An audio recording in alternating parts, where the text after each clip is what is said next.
Telangana CM Revanth Reddy మాట్లాడుతున్నారు. Live చూద్దాం. DSP కార్డర్ post, direct group 1 post కూడా మన క్యాబినెట్లో అప్రూవల్ ఇవ్వడం జరిగింది. అంటే తెలంగాణ రాష్ట్రంలో ఉన్న యువతను క్రీడల వైపు మళ్ళించాలి, క్రీడల వైపు ఆసక్తిని పెంచాలి అని సంపూర్ణంగా విశ్వసిస్తుంది, ఆలోచిస్తుంది.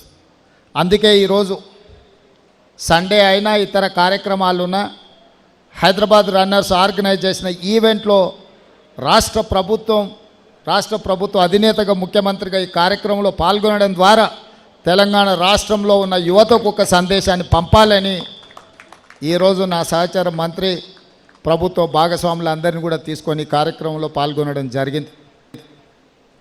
నేను ఈ వేదిక మీద నుంచి మళ్ళీ పూర్వ వైభవం తీసుకొచ్చే బాధ్యత ఈ ప్రభుత్వం తీసుకుంటుంది.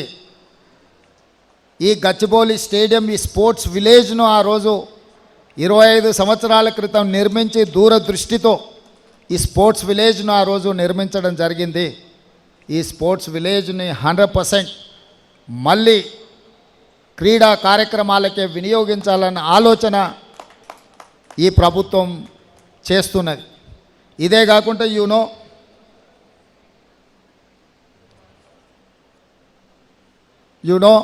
మొన్నటి ఒలింపిక్స్లో మనం అంత గొప్పగా పర్ఫామ్ చేయలేకపోయినాం. మళ్ళీ 2028లో ఒలింపిక్స్లో తెలంగాణ రాష్ట్రం నుంచే అత్యధికంగా మెడల్స్ సాధించాలన్న లక్ష్యంతో ఈరోజు తెలంగాణ రాష్ట్రం క్రీడల్ని ప్రోత్సహించాలన్న ఆలోచన చేసి ఈ మధ్యకాలంలోనే స్కిల్ ఇంప్రూవ్మెంట్ చేయాలి, డిగ్రీ పట్టాలు పొందితే ఉద్యోగాలు రావన్న ఆలోచనతోని యంగ్ ఇండియా స్కిల్స్ యూనివర్సిటీని తెలంగాణ రాష్ట్ర ప్రభుత్వం ప్రారంభించింది. అదే కోణంలో లాస్ట్ వీక్ నేను సౌత్ కొరియాని విజిట్ చేయడం జరిగింది. సౌత్ కొరియన్ స్పోర్ట్స్ యూనివర్సిటీని పర్సనల్గా నేను విజిట్ చేసి అక్కడ ఆర్చరీలో 3 గోల్డ్ మెడల్స్ సాధించిన ఒక గర్ల్ని కలిసి అక్కడ యూనివర్సిటీ మేనేజ్మెంట్తో మాట్లాడి ఒక స్పోర్ట్స్ని తెలంగాణ రాష్ట్రంలో మేము అభివృద్ధి చెయ్యాలి అంటే వాళ్ళ సహకారం ఉండాలి అని చెప్పి సౌత్ కొరియన్ స్పోర్ట్స్ యూనివర్సిటీతో కూడా ఒక ఒప్పందానికి, ఒక అవగాహనకు రావడం జరిగింది. అందులో భాగంగానే ఈ వేదిక మీద నుంచి సగర్వంగా ప్రకటిస్తున్న మీ అందరి ఆలోచనలను దృష్టిలో పెట్టుకొని యంగ్ ఇండియా స్పోర్ట్స్ యూనివర్సిటీని తెలంగాణ రాష్ట్రంలో నెక్స్ట్ అకాడమిక్ ఇయర్లో స్టార్ట్ చేసి ఈ రాష్ట్రంలో గ్రామీణ ప్రాంతాలలో, మారుమూల ప్రాంతాలలో ఉండే క్రీడాకారులను ప్రోత్సహించాలన్న ఆలోచన. అదేవిధంగా నిన్న నేను ఢిల్లీలో స్పోర్ట్స్ మినిస్టర్ని కలవడం జరిగింది. వారికి విజ్ఞప్తి చేసిన రాబోయే ఖేల్ ఇండియా స్పోర్ట్స్ కానీ నేషనల్ ఈవెంట్స్ని తెలంగాణ రాష్ట్రానికి ఇవ్వండి, అద్భుతంగా మేము నిర్వహిస్తాం, మా దగ్గర ఇన్ఫ్రాస్ట్రక్చర్ ఉన్నదని కూడా యూనియన్ మినిస్టర్కి నేను కలిసి రిప్రజెంటేషన్ ఇవ్వడం జరిగింది.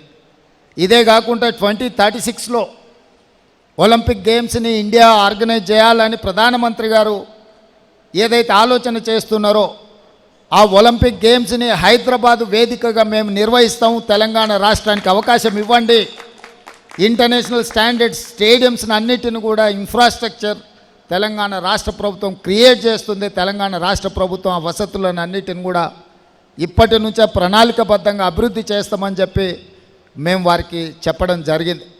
ఈరోజు ఈ ఉన్న స్టేడియంలు అన్నిటిని కూడా పూర్తి స్థాయిలో మన నేషనల్ ఫుట్బాల్ని కూడా ఇక్కడ ఆర్గనైజ్ చేద్దాం అనుకున్నాం. కొంత సమయం సరిపోకపోవడం వల్ల ఫుట్బాల్ ఈవెంట్ని కూడా ఇక్కడ నిర్వహించలేకపోయినాం.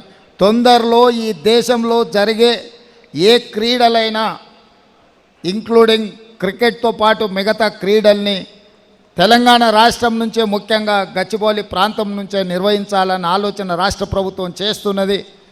ఈరోజు మీరందరూ వేలాది మందిగా ఈ కార్యక్రమంలో పాల్గొని తెలంగాణ రాష్ట్రం క్రీడలకు వేదికగా మారడానికి మీ అందరి భాగస్వామ్యం అవసరం.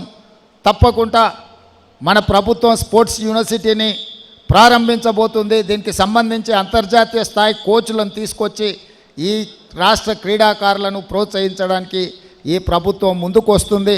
ఇట్లాంటి కార్యక్రమాలు నిర్వహించి ఎన్ఎండిసి నుంచి స్పాన్సర్షిప్ ఇచ్చినందుకు వారి యాజమాన్యాన్ని కూడా నేను మనస్ఫూర్తిగా అభినందిస్తున్నా. Just I wanted to share with you, Hyderabad is the place for sports and games. ఈ దేశం భారతదేశం అంటే భారతదేశంలో క్రీడలను ప్రోత్సహించే రాష్ట్రం ఏది అని ఎవరైనా అడిగితే అది తెలంగాణ రాష్ట్రమే అయ్యి ఉండాలి అని మా యొక్క ఆలోచన. ఈ ఆలోచనకు మీ అందరి సహకారం ఉండాలని కోరుకుంటూ మీ అందరి దగ్గర సెలవు తీసుకుంటున్న మిత్రులారా, ధన్యవాదాలు. థ్యాంక్ యూ సీఎం సార్ గారు. మీరు శ్రీకారం చుట్టారంటే తప్పకుండా సహకారం ఉంటుంది.